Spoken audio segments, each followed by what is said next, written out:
ancora ci sono fermenti e disaccordi all'interno delle varie aree del Partito Democratico.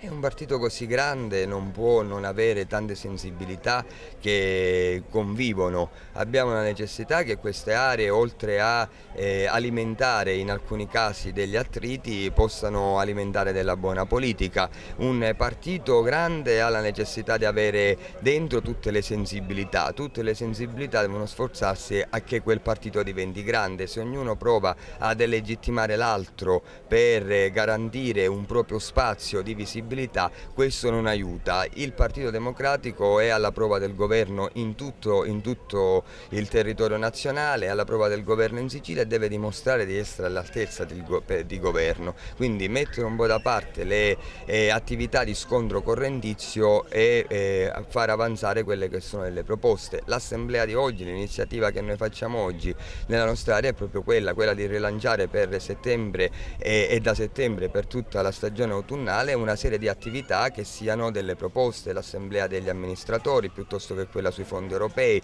dei momenti formativi per i territori, per i professionisti. Quello è il ruolo delle aree, la proposta, altrimenti rischiamo solo di creare contrapposizioni che non servono né al partito né al paese.